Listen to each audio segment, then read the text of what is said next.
오늘 말씀의 제목은 그리스도의 예수 일로 갇힌 자라는 제목으로 말씀 나누기를 원합니다. 바울이 세운 이방인 교회들은 대부분 다 로마가 다스리는 지역에 존재했습니다. 그래서 로마는 이런 교회를 아주 작고 하찮은 존재로 여겼어요. 그래서 로마의 권세지은 자들은 교회를 핍박하면서 자신의 그 정치에서 외부의 어떤 악한 세력으로 교회를 지목하고 그런 핍박하는 정도가 날로 더욱더 세지고 있었습니다. 그런 상황 속에서 이제 에베소의 성도들이 핍박받고 있는 것이죠. 그런데 그뿐만이 아니에요. 에베소에는 우리가 사도행전에도 나오지만 하늘의 여신이라고 경배받는 아데미 신전이 있습니다. 이 여신이 굉장히 유명한 곳이고 그 여신상이 있는 신전은 굉장히 화려했습니다. 그래서 로마가 이 여신을 존중했고 이 아데미 여신상을 향한 경배와 제사가 굉장히 크고 번창했습니다. 그래서 교회와 상당히 비교될 수밖에 없고 그들이 점점 성대해져 가는 것을 에베소 성도들은 보았다라는 것입니다. 그러니까 이런 상황 속에서 또 어떤 일이 있습니까? 에베소 교회의 설립자인 사도 바울도 지금 몇 년째 로마의 감옥에 갇혀 있는 것이에요. 이런 상황이니 에베소 성도들이 낙심이 안 되겠습니까? 에베소 성도들이 굉장히 괴로운 것이죠. 우리의 현실은 어떻습니까? 우리가 조국 교회를 바라보면서 매우 긍정적이고 소망적으로 보는 분들이 몇 명이나 있을까요? 조국 교회가 70년대, 80년대를 부흥기로 거치고 난 이후에 계속 점진적으로 하향 곡선을 그려가고 있습니다. 왜 그렇습니까? 직분자가 타락했어요. 그리고 직분자가 자신의 존재 영역이 아닌 다른 것으로 일탈하기 시작했습니다.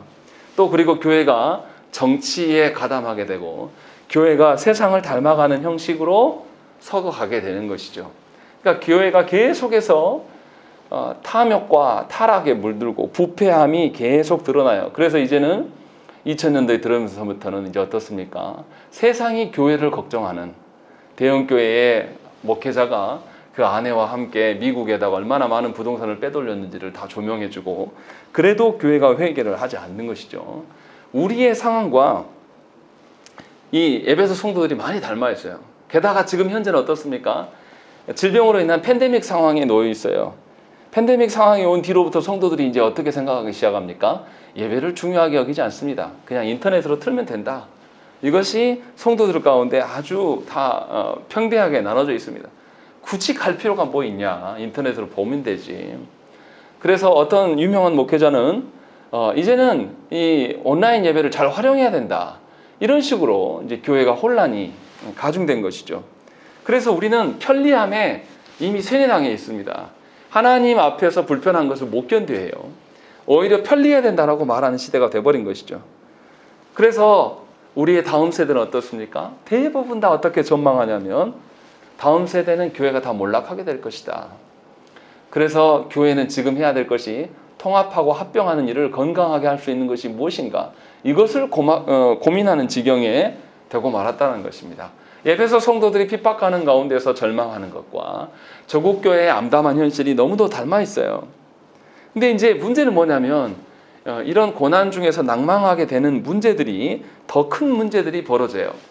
이렇게 좌절하고 낭망하게 되면 어떤 일들이 일어나는가? 먼저 교회 안에 고난과 핍박이 가중될 때에 나타나는 현상이 너무나 다양합니다. 우리가 생각한 것보다 훨씬 큰 일들이 일어나요. 그냥 그 고난의 문제만으로 끝나지 않아요. 고난으로 낭망하기 시작하면 고난만 있는 것이 아니라 누구를 향해서 의심하기 시작합니까? 이제는 하나님을 향해서 의심하기 시작해요.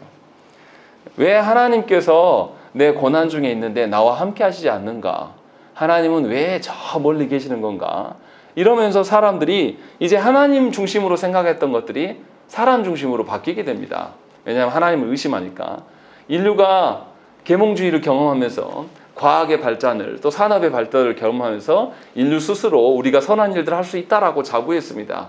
그리고 벌어진 것이 20세기에 2차 세계대전이에요. 그때 1차 세계대전 때 1000만 명이 죽습니다. 2차 세계대전 때 유대인들만 600만 명이 학살되는 엄청난 비극이 일어나는 것이죠. 그때 사람들이 무슨 생각을 하냐면 왜 신은 우리와 멀리 있는가? 왜 신은 저렇게 악한 이들이 설치고 수천만의 사람이 죽어가는데 침묵만 하고 있는 것인가? 신이 죽은 것이 아닌가? 라고 생각하기 시작하면서 하나님으로부터 떠나는 일들이 더 가중화되었습니다. 그래서 이러한 고민하다 고난을 견디지 못한 사람들은 교회를 결국은 떠나요. 하나님으로부터 떠나가기 시작합니다. 또 교회 안에 남아있다 할지라도 그냥 남아있는 형태가 아니라 이미 입에서는 불평과 괴로움과 원망과 울부짖음이 가득한 상태로 남아있어요. 이러한 성도들의 그 하나님을 떠나는 생각들, 하나님 주신 마음이 아닌 그 고난에 휩싸인 생각들이 어떤 일이 일어나면 교회의 무기력함과 패배주의를 조장하기 시작합니다. 이미 한국 교회는 그것에 압도되어 있는 현실인 것이죠. 또한 세상의 힘과 성공의 논리가 성도들의 사고를 흔들기 시작하는 것이에요. 세상처럼 잘 돼야지만 하나님이 계시고 세상처럼 거대해지지 않으면 하나님이 안 계신 것처럼 이러한 생각들이 저국교회 현실 속에서 대부분의 성도들이 다 갖고 있는 생각이에요. 예수 믿으면 잘 된다더라. 예수 믿으면 복 받고 아무 걱정도 없이 사는 것이다. 이렇게 생각하는 것이죠. 그래서 헌금도 나의 것을 조금 드리고 이만큼 내가 줬으니까 하나님 더 큰 거 10배 이상 주라. 이런 것이 우리들의 논리라는 것입니다. 그리고 또 어떻습니까? 이제 거기서 그치면 괜찮아요. 그런데 이제 세상에 힘 있는 자들, 세상에 권세 지은 자들이 전보다 훨씬 더 크고 강력해 보이기 시작해요. 그래서 누구를 두려워합니까? 세상에 힘 있고 강력한 자들을 더 두려워하기 시작하는 일들이 벌어지는 것입니다. 그래서 신자들은 이제 하나님을 두려워하지 않고 악을 두려워하기 시작해요. 그리고 하나님의 권세보다 악의 권세가 훨씬 더 강력한 것처럼 생각하기 시작합니다. 이러한 일들이 누구에게 있냐? 바로 우리에게 있는 것이죠. 건강에 이상이 생기면 하나님이 안 계신 것처럼 마치 악한 것들이, 악한 사탄이 나를 이미 지배해버린 것처럼 우리가 생각하기 시작해요. 그래서 그의 일상에서는 하나님의 주권을 인정하지 않기 시작합니다. 에베소 성도들도 이 화려한 아데미 신전에 짓눌려져서 평생 영적인 두려움과 또 그들을 향한 부러움, 이것들이 혼합되어서 그러한 채로 패배주의로 살아가고 있었습니다. 뿐만 아니라 바울이 옥에 갇혀서 못 풀려나니까 바울이 전한 하나님은 로마도 이기지 못하는 하나님, 이러한 패배주의가 교회 안에 팽배하기 시작했습니다. 세상의 악한 영들이 하나님의 구속 사역을 이미 압도했다라고 생각을 한 것이죠. 그래서 교회 안에서 이탈자들이 생겨나는 것이고 변절자들이 이제 발견되기 시작하는 것입니다. 우리는 어떻습니까? 하나님의 통치보다 세상의 권세의 통치를 더 두려워하지 않습니까? 병원보다 우리가 하나님을 더 존귀히 여깁니까? 병원에서 하라는 대로 하면은 그대로 다 실천하지만 하나님의 말씀을 주신 대로 실천하는 사람 저는 못 봤어요. 아예 관심이 없습니다. 아무리 말씀대로 살고 말씀 안에 있자, 말씀의 자리를 지키자라고 이야기를 해도 그 말씀을 정말로 병원의 의사 말보다 못 여기는 것이 저국교회의 현실입니다. 그래서 예배를 존중하는 사람이 별로 없어요. 30년 전만 해도 그때의 어른들은 예배를 목숨처럼 여겼습니다. 예배 지키는 일에 대해서 그분들이 우리보다 훨씬 더 무식하고 글씨도 못 읽었고 사는 것도 퍽퍽했어요. 그들은 정말로 먹고 살기도 힘들어서 농사를 제때 안 지으면 살 수 없는 사람들이었어요. 그런데도 그들은 어떻게 했냐면 예배 시간을 존중했습니다. 그리고 예배를 굉장히 사모했어요. 그런데 우리 시대는 하나님께서 은혜를 쏟아주시겠다라고 해서 주시는 그 은혜의 방편으로 말씀과 성찬과 또 성례와 기도가 있는 곳을 계속 열어놓고 기다려도 오지 않습니다.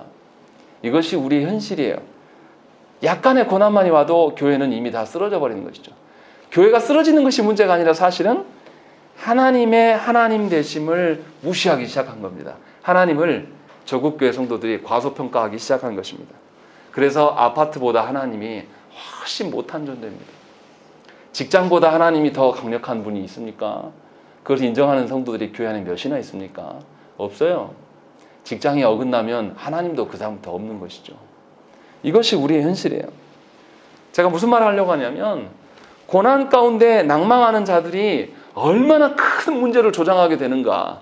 그 고난에 현혹되어서 그 고난에 짓눌리게 됐을 때 벌어지는 일들이 거의 배교에 가까운, 하나님을 향한 배도에 가까운 일들이 벌어질 수밖에 없다. 아주 극심한 그런 상황 가운데 놓여 있는 것이죠. 그래서 사도 바울 선생이 3장에서 지금 이것을 해결하기 위해서 권면의 말을 하고 있는 거예요. 1절에 보시면 내가 갇혀있다라는 이야기를 합니다. 그리고 마지막 13절에도 뭐라고 되어 있냐면 나의 여러 환난에 대하여 너희가 낙심하지 말아라 라고 이야기하는 것입니다. 이들이 이미 이 환난으로 인하여서, 고난으로 인하여서 이들이 마음이 들떠있고 마음이 이미 괴로운 중에 있어서 하나님 앞에서 배도하는 그런 양식들이 그 안에 드러나 있다는 것입니다. 그래서 사도 바울 선생은 그들에게 향해서 이 고난 가운데, 고난에서 휘청휘청거리고 패배주의에 사로잡혀서 하나님을 기만하는 자들을 어떻게 다뤄야 될지를 오늘 본문에서 설명해 주고 있어요. 이 사람들을 어떻게 치료할 것인가, 이 사람들을 어떻게 복구시킬 것인가에 대한 말씀을 오늘 본문에서 확연히 드러내 보여주고 있는 것입니다. 1절에 보시면 바울이 먼저 자신의 갇힘을 이야기해요. 그런데 뭐라고 써져 있냐면 이러함으로 그리스도의 예수의 일로 너희 이방인을 위하여 갇힌 자 된 나 바울이 말하거니와 라고 되어 있는 것입니다. 우리가 앞에서 1장에서 2장에서 성도의 존재됨은 하나님을 찬양하기 위한 것이고, 찬양하기 위해서 하나님의 뜻이 무엇인지를 알기 위해서 기도해야 되는 것이고, 그래서 우리가 죄인 되었던 자들인데 십자가로 말미암아 화목하게 되어서 하나님의 자녀가 되었다라는 것을 밝혔어요. 그 비밀의 계시들을 위하여서 본인이 주님의 일을 하다가 갇히게 되었다라고 설명하고 있어요. 그런데 여기서 갇혔다는 의미는 바울이 로마의 총독에게 잡혔다 이 뜻이 아니에요. 가이사에게 붙잡혀서 지금 감옥에 있다 이 말을 하는 게 아니라 바울은 예수 그리스도께 붙잡혀 있어서 그래서 본인이 감옥에 있는 것이다 라고 이렇게 말하고 있는 것입니다. 사도행전 26장 28절에 보시면 26장에서 무슨 이야기가 나오냐면 바울이 아그리빠 왕 앞에서 자신을 변호할 기회가 생겨요. 그런데 바울이 그때 자신을 신변 보호하지 않아요. 변호사를 채용해서 뭔가 자기의 풀려날 방도들을 구하지 않고 뭐 하냐면 복음을 전해버려요. 예수 그리스도만을 말한단 말이에요. 그러니까 아그리빠가 뭐라 그러냐면 아그리빠가 바울에게 이르되 네가 적은 말로 나를 구원하여 그리스도인이 되게 하려 하는도다 라고 이야기하는 것입니다. 바울이 갇혔는데 갇힘에서 풀려날 자유됨에 대한 이야기를 하는 것이 아니라 갇힌 것이 그리스도를 위한 갇힘이다라는 것을 말한다라는 거예요. 그래서 그리스도의 복음 때문에 본인이 갇힌 것이다 라고 밝힌 거예요. 그러니까 결국은 본인이 갇힌 것은 로마에 갇힌 것이 아니라 그리스도에게 지금 붙잡힌 바 된 것이다 라고 말하는 것이 1절이에요.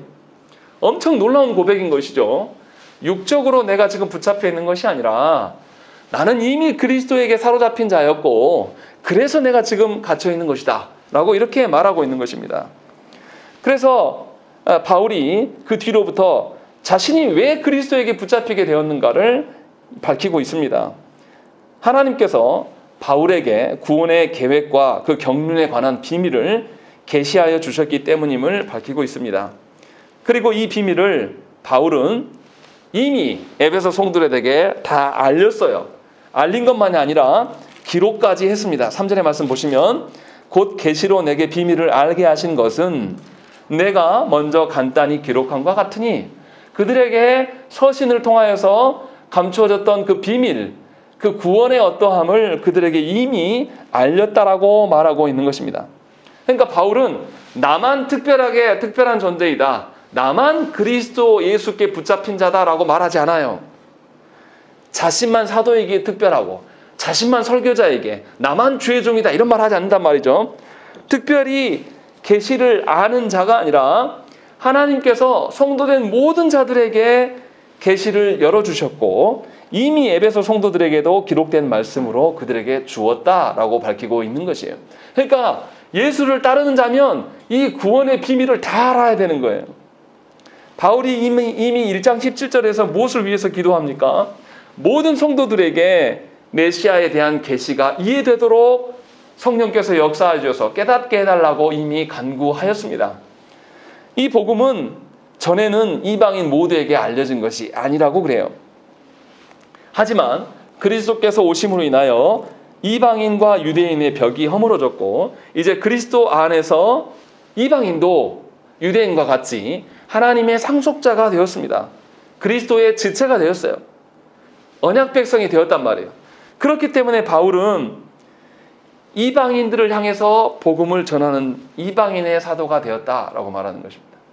너희들에게 전하는 것이 특별한 복음이 아니라 그리스도께서 오심으로 말미암아서 이제 그러한 이방인과 유대인의 관계가 상관없이 되었고, 나는 복음이 없는 너희들에게 전하는 사도가 되었음을 7절에서 밝히는 것. 7절에서 이 복음을 위하여 그의 능력이 역사하시는 대로 내게 주신 하나님의 은혜의 선물을 따라 내가 일꾼이 되었다라고 밝히고 있는 것입니다.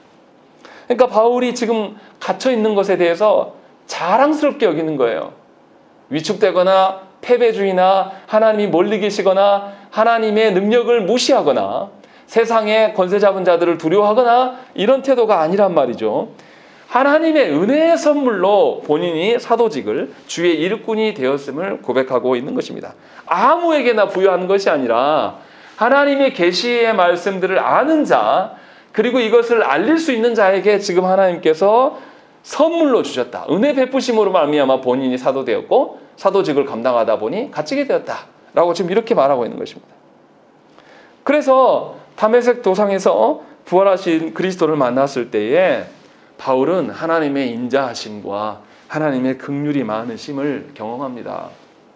자기가 전에는 하나님을 몰라서 그리스도를 믿는 자를 죽이러 다녔어요. 그런데 그런 자격 없는 자신을 하나님께서 그냥 구원만 해주신 것이 아니라 자기 같은 것에게 복음을 전할 수 있는 비밀을 계시해서 열어주는 일들의 사역자로 부르셨기 때문에 바울이 고린도후서에서 뭐라고 고백하냐면, 나에게 이르시기를 내 은혜가 네게 족하도다. 이는 내 능력이 약한 데서 온전하여짐이라. 그러므로 도리어 크게 기뻐함으로 나의 여러 약한 것들에 대하여 자랑하리니 이는 그리스도의 능력이 내게 머물게 하려 함이라 라고 하는 것입니다. 예수 그리스도로 말미암아 죽은 사람이, 사도 바울로 인하여서 죽은 사람이 스데반 집사죠. 스데반 집사나 일가족이 나타나서 네가 사도냐라고 이야기하면 바울은 한없이 약한 존재일 수밖에 없습니다. 자격이 없어요. 그런데 바울의 그 자신의 연약함에도 불구하고 그리스도는 그리스도만으로 자신이 온전하게 되었다라고 이야기를 하고 있는 거예요. 자신의 자격 없음을 그리스도께서 복원시키셨다라고 이야기하는 것이죠. 그래서 더더욱 자신은 그리스도 안에 머물러야 돼요. 그것이 자신의 기쁨이기 때문에. 그래서 그리스도 안에 머물러 있을 때에 자신이 작고 작은 자이지만 하나님 앞에서 쓰임받을 수 있는 자가 된다라고 되는 것이죠. 그러니까 바울의 지금 이야기하는 것은 자신의 갇힘은 억울하게 갇힌 것도 아니고 자신이 부당하게 갇힌 것도 아니에요. 기쁨에 근거하여서 자발적으로 본인이 선택한 갇힘이고, 동시에 하나님의 놀라운 구원의 경륜, 하나님의 구원의 계획들이 실현되어 가는 데에서 본인이 동참하고 있기 때문에 감격하고 있는 것입니다. 자신이 얼마나 의미 없고 가치 없는 자인가라는 것을 지금 고백하면서 하나님의 영광 안에서 지금 고백하고 있는 것입니다. 그러니까 갇힘의 시선이 완전 달라요. 에베소 성도들이 생각하는 그 고난으로 인한 그 고난에 붙들려 있는 그런 시선과 바울이 갇혀 있는 시선은 전혀 다른 것이에요. 하나님의 손에 붙잡힌 바와 세상의 권세 잡은 자를 두려워해서 붙잡혀 있는 자의 삶의 태도가 전혀 다르다는 것입니다. 여러분들은 어떻습니까? 무엇에 붙잡혀 계십니까? 여전히 여러분의 인생은 여러분들의 열심히 하기에 달려있다고 생각해서 여전히 돈 버는 일에 붙잡혀 있습니까? 육적인 건강에 붙잡혀 있습니까? 또 사람들의 관계에 붙잡혀 있습니까? 그리스도께 붙잡혀 있지 않으면 하나님 주신 기쁨을 누릴 수가 없어요. 우리는 온전해질 수가 없어요. 그리스도 안에 있을 때만 가능한 것이다 라고 바울은 우리에게 계속 이야기를 하고 있는 것입니다. 그리고 8절부터 12절에서 무슨 이야기를 하냐면, 바울에게 비밀을 부여하신 그 본질이 무엇인가를 설명하고 있어요. 바울은 하나님의 구원 계획이 갑작스럽게 세워진 것이 아니라고 말합니다. 이미 영원부터 계획된 것임을 밝히고 있어요. 그 영원부터 세워진 계획이 자격 없고 성도들 중에서도 가장 작은 자, 작은 자보다 더 작은 자신에게 주어진 것에 대해서 무한한 그리스도의 부요함, 풍요로우심을 누리고 있다라는 것입니다. 아까도 말씀드렸지만 과거 바울은 예수 그리스도를 대적했고 그리스도의 복음 전하는 자들, 스데반 집사를 비롯하여서 많은 이들을 죽였던 자예요. 그런데도 하나님께서는 자신의 타락함을 언제부터 하셨냐면 창조 전부터, 영원 전부터 알고 계셨고, 알고 계셨음에도 불구하고 하나님은 자신을 택해 주셨어요. 그리고 택하신 그 계획대로, 감추어졌던 그 계획대로 자신을 이방인의 사도로 지금 부르셔서 쓰고 계신다라는 것이죠. 그러니까 바울이 얼마나 마음이 얼마나 죄송하고 자신이 가지고 있는 모든 충성의 것을 다 끌어내어서 충성을 해도 하나님의 은혜 베푸심에 도달할 수 없음을 그가 알고 지금 고백하고 있는 것입니다. 그러니 갇혀도 괜찮은 거예요. 이미 자기는 죽었던 존재인데, 또 죽이는 존재였는데 하나님께서 자신을 불러내셔서 그리스도로 말미암아 부활케 된 존재로, 산 존재로 하나님 부르셨고, 또한 죽어가는 자들에게 그리스도를 전함으로 살게 하는 존재로 하나님께서 불러놓으셨으니 바울이 얼마나 놀라겠습니까? 자신을 향한 계획, 그 계획이 이미 영원에서부터 계획된 것이다 라고 말하고 있는 것이죠. 그런데 놀라운 것은 자신만이 아니에요.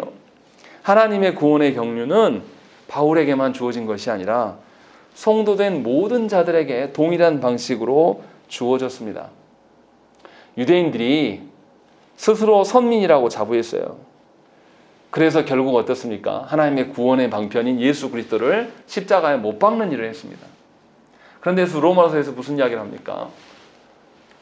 사도 바울이 로마서에서 본인이 이방인의 사도가, 이제 유대인이 복음을, 그리스도를 거절하니 이 거절한 그리스도가 누구에게 가냐? 이방인에게 가게 되고, 본인이 이방인의 사도로서 복음을 전하게 되니까 누가 질투하냐? 유대인들이 질투하게 돼서 결국은 유대인들 중에 하나님의 택한 백성들도 다시 돌아오게 될 것이다. 그러니까 본인이 이방 사역에 열심을 하면 유대인들이 질투함으로 말미암아 하나님께 깨닫게 돌아오는 것이 가속화될 것들에 대한 이야기를 하면서 본인이 이방인의 사도로서 서는 것이 결국은 자신의 동족 이스라엘을 향한 그런 사역이다라고 밝히고 있는 것입니다. 그래서 사도 바울은 자신이 계획하고 자신이 설정한 대로 복음을 정하지 않고 하나님께서, 그리스도께서 명하신 그 방편 안에서 그가 서면서 걸어가요. 이것이 하나님의 뜻 가운데 있는 것입니다.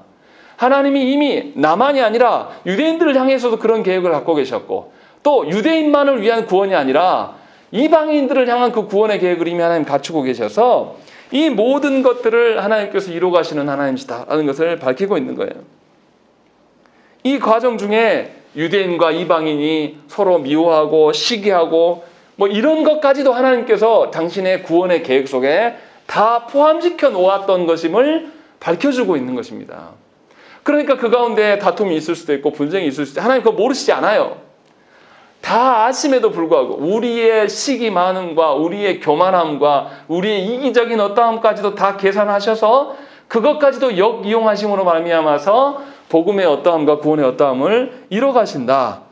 이것이 하나님의 계획이시고 그 구원의 경륜이 지금 우리 가운데 그리스도로 말미암아 계속 실현되어져 가고 있다라는 것을 지금 말하고 있는 것입니다.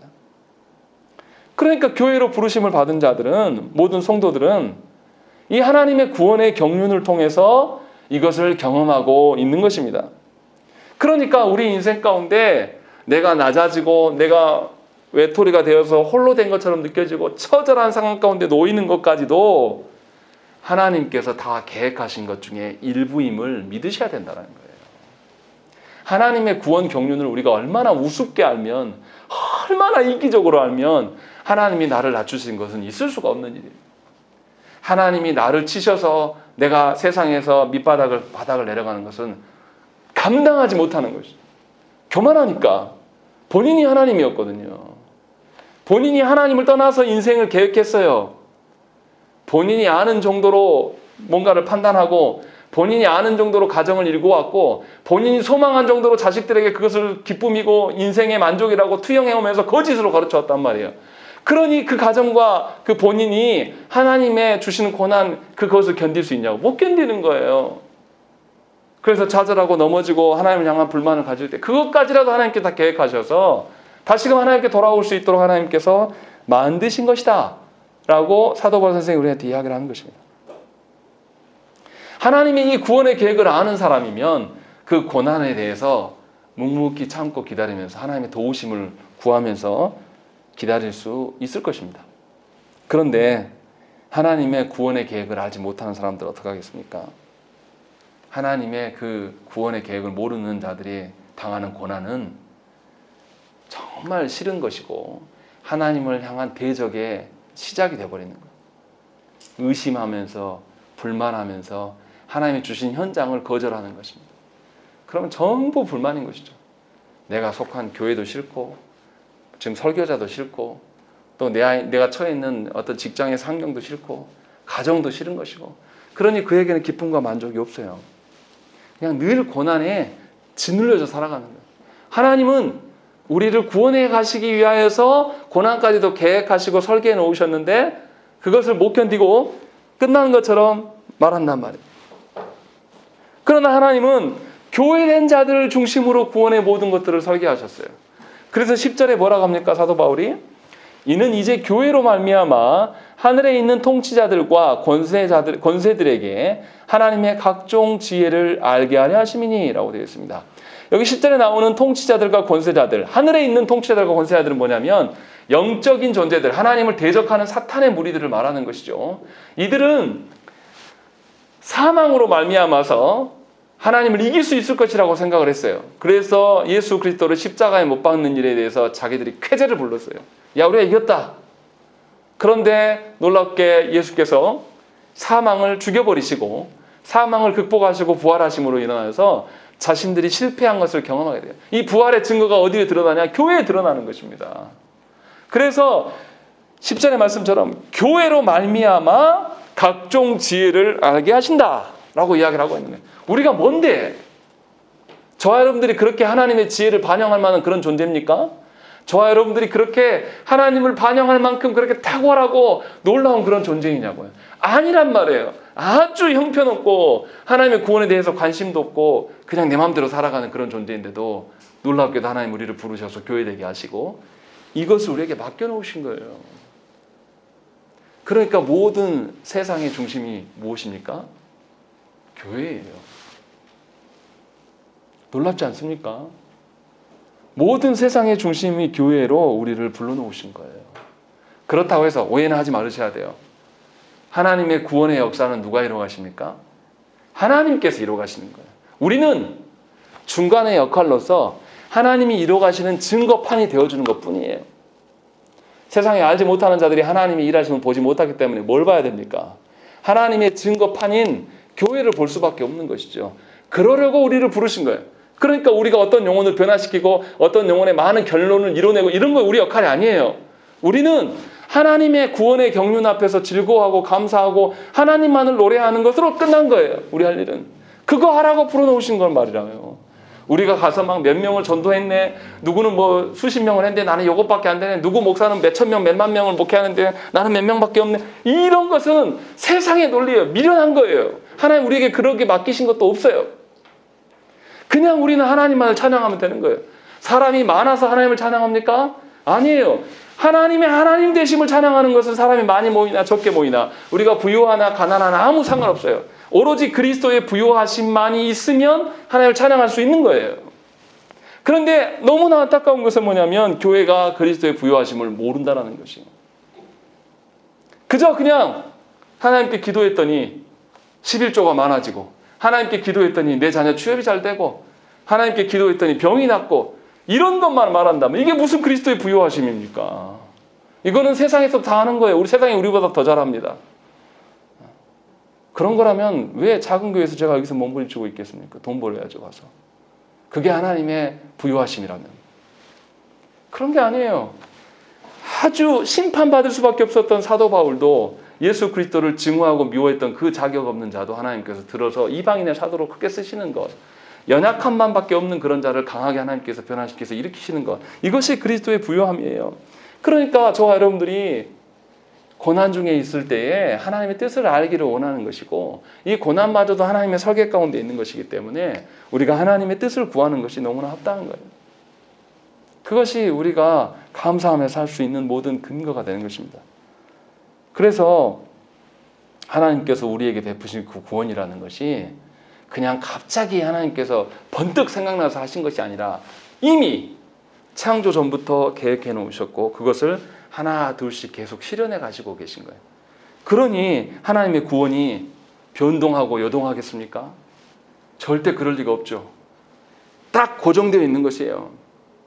이미 하나님께서 계획하신 대로 하나 둘씩 실현해 가는 거예요. 이미 우리를 교회로 부르셨는데 하나님 우리 버리시려고 멸망시켜서 완전히 티끌도 없게 만드시려고 우리 부르셨겠습니까? 아니에요. 확정된 상태에서 지금 그것을 실현해 가는 것이에요. 그래서 앞에서 에베소서의 주제가 그리스도로 말미암아서 하늘과 땅을 통일시키기 위하여서 하나님께서 행하신다라고 말씀하셨단 말이에요. 이스라엘이나 유대인이나 혈통적으로 나누는 것이 아니라 그리스도로 말미암아 그 모든 벽이 허물어지고 이들이 다 하나 되어서 온전하게 될 것들에 대한 이야기를 하신단 말이에요. 그러면 교회가 그리스도로 말미암아 하나 돼야죠. 교회가 이단들에게도 아니 유대인과 이스라엘 이방인들의 그 갭이 얼마나 컸습니까? 개 취급을 했잖아요. 그런데도 그리스도로 말미암아 다 이게 무너졌단 말이에요. 저국 교회가 이단을 품으려고 하는 그런 교회들이 어디 있습니까? 이단에게 복음을 전하고 그들 앞에 하나님의 복음의 강력함을 전하려고 하는 그런 교회들이 어디 있어요? 다 벌벌 떨어요. 무서워서 본인들이 진리를 갖고 있다며요. 이단들을 적대시하고 아예 상종 안 하려고 하는 것입니다. 그리고 더 놀라운 것은 이미 교회 안에 들어있는 이단들 그냥 내버려둬요. 분별력도 없고 그냥 복음대로 행하지 않는데 그냥 방치한단 말이에요. 교단 안에 말도 안 되는 인터컵과 같은 그런 존재들이 들어와 있고 실제로 노예 안에 그런 활동하는 목사님들이 있는데도 제재를 하지 않아요. 놀랍지 않습니까? 이게 우리의 현실이에요. 그런데 놀라운 것은 이런 현실까지도 하나님의 계획 속에 놓여 있다는 거예요. 그런 점에서 저와 여러분들의 그 구원의 어떠함은 안정적인 것이에요. 이제 하나님의 구원의 계획으로 보게 되면 우리는 이제 어떻습니까? 그리스도께서 오심으로 말미암아 모든 장벽을 다 해결하셨어요. 사망도 죽이셨단 말이죠. 그러니까 이제 어떻게 됩니까? 그리스도 안에 있으면 세상에 힘 있는 공중 권세 잡은 자들로부터 우리가 자유하게 되는 것입니다. 그리고 교회는 뭘 봐요?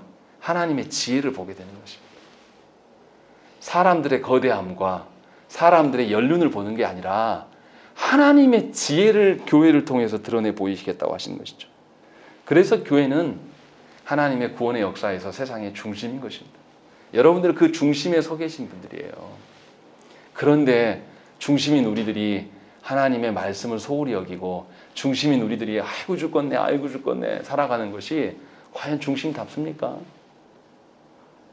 하나님께 기도하자고 해도 반응이 없고 하나님의 말씀대로 살자고 해도 아무런 반응 없는 것이 과연 우리가 세상의 중심이라고 말할 수 있습니까? 형편이 없는 거죠. 그러나 우리의 판단은 그래하여도 하나님께서는 그리스도로 말미암아 그것을 이루시겠다라고 약속하셨어요. 그래서 사도 바울 선생이 13절에 뭐라고 합니까? 그러므로 너희에게 구하노니 너희를 위한 나의 여러 환난에 대하여 낙심하지 말라. 이는 너희의 영광이니라 라고 하는 것입니다. 어떻게 환난을 영광으로 봅니까? 예수 그리스도 안에 있을 때에 예수 그리스도 중심적으로 모든 것을 사고할 때에 환난은 도리어 영광이 된다라고 사도 바울 선생이 이야기를 하고 있는 거예요. 자신의 갇힘은 로마에게 갇힌 것이 아니라 그리스도에게 붙잡힌 삶이다 라고 이렇게 말하고 있는 거예요. 실제로 바울이 로마에 갇혀서 복음을 전했습니까? 못 전했습니까? 감옥도 아니고 셋집에서 살면서 복음을 전했어요. 바울을 만나러 오는 사람이 있으면 자유롭게 드나들면서 계속 복음의 말씀을 들었어요. 누구도 들었냐면 로마의 권세 잡은 자녀들의 그 아내들, 시종들까지 와서 복음을 듣고 가서 아주 권력가들의 집안에서도 예수 믿는 사람들이 존재했단 말이에요. 그 바울의 복음의 전함이 몇백 년 바로 지난 뒤에 로마가 이제 다 기독교를 공인하는 그런 역사가 나타나는 것입니다. 이것이 하나님의 역사예요. 하나님의 교회의 중심되게 이루시는 그 역사란 말이에요. 그러니까 우리가 무엇을 알아야 되겠습니까? 환난은 낙심하는 그런 기반이 아니에요. 환난은 하나님의 영광을 밝혀주는 것이에요. 이것을 알려면 우리가 어떤 식으로 사고해야 되겠습니까? 그리스도 중심적으로 사고해야 돼요. 그렇지 않으면 도저히 알 수가 없습니다. 왜냐하면 하나님께서 모든 세계를 계획하시고 계획하신 대로 세계는 흥하거나 망합니다. 생각을 해보세요. 세상에. 우리나라가 제가 어렸을 때 80년대만 해도 우리나라는 선진국을 따라가야 됩니다. 선진국을 따라가야 됩니다. 말만 하면 선진국 얼마나 했습니까? 그런데 우리나라가 지금 어떻게 됐어요? 세계 모범 국가가 돼가지고 이제 우리랑 의논하자 그래요. 문재인 대통령 초청해가지고 코로나 시대에 백신의 허브가 되어달라. 아시아를 중심으로 백신의 허브 공장이 코리아가 해줘야 된다. 이런 날이 올 거라고 우리가 상상이나 했습니까? 우리가 80년대만 해도 일본은 선진국이어서 그들의 국민성이 너무 좋아서 우리가 따라갈 수도 없다. 이런 이야기 얼마나 했습니까?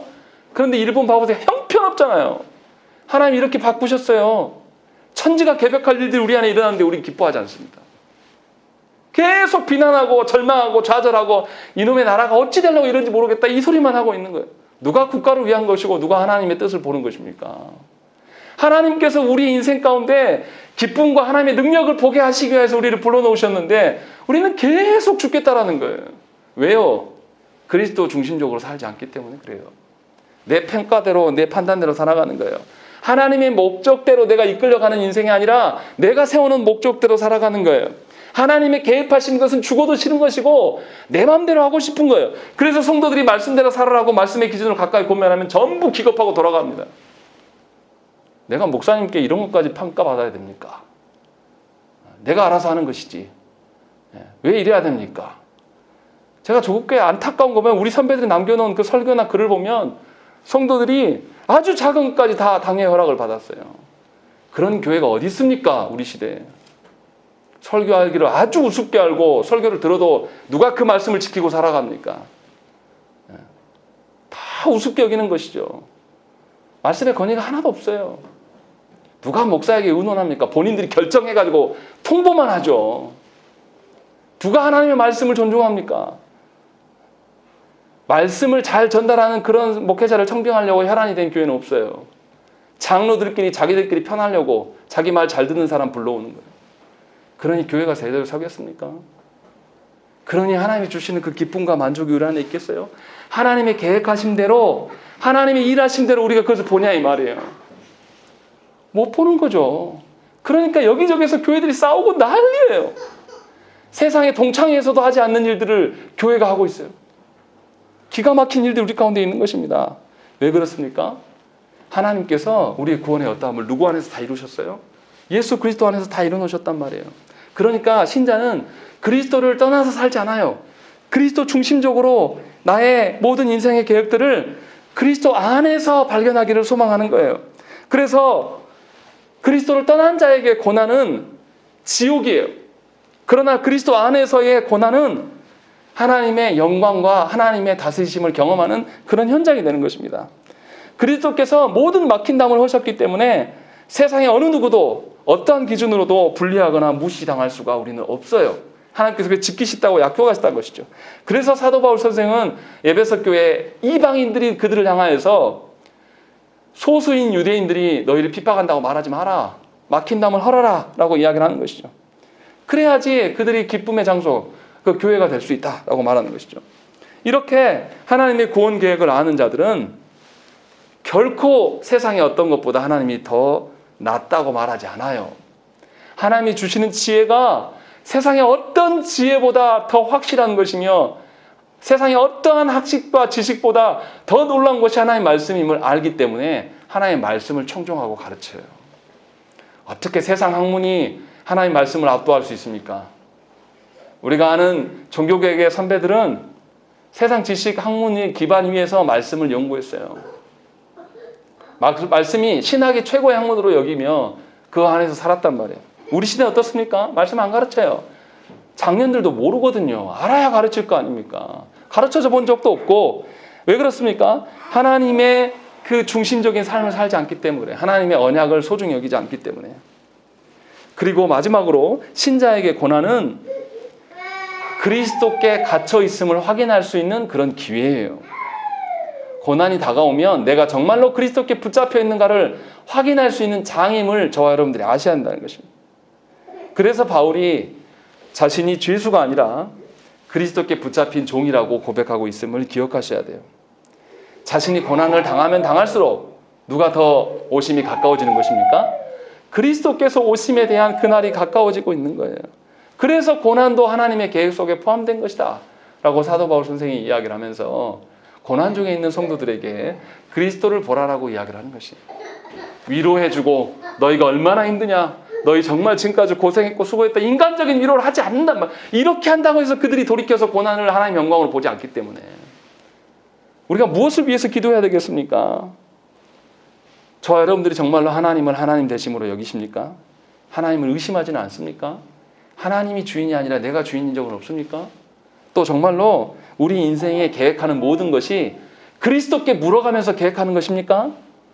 내가 먹는 거나 입는 거나 쓰는 거나 자는 거나 노는 거나 다 그리스도 앞에서 계획한 계획들입니까? 아니면 여러분들 편리한 대로 결정한 것입니까? 또 모든 사람에게 우리가 막힌담이 없이 이 모든 복음이 이 대한민국 안에 세계에 다 뻗어가야 될 것들의 그런 소망과 열망이 여러분들의 있기는 한 것입니까? 정말로 그리스도의 중심적이라면 그거 당연히 있어야 되는 거 아닌가요? 또 어떻습니까? 하나님의 능력보다 더 큰 능력이 있다라고 여러분 믿고 있는 것은 아닙니까? 얼마나 우리가 어긋나 있고 뒤틀려 있습니까? 하나도 답하기가 어려워요. 우리가 고난까지도 하나님의 계획하심을 인정할 수 있기를 위하여서 하나님께 구해야 돼요. 그 방법은 저와 여러분들이 말씀으로 그리스도 가운데 머무셔야 돼요. 그 방법 외에는 없습니다. 그래서 사도 바울 선생도 그리스도께 붙잡힌 것이지 그리스도의 종이지 세상의 죄인이 아니다 라고 말하고 있는 것입니다. 여러분들도 그 말씀을 붙잡고 그리스도 안에서 사시기를 간절히 축원합니다. 함께 기도하겠습니다.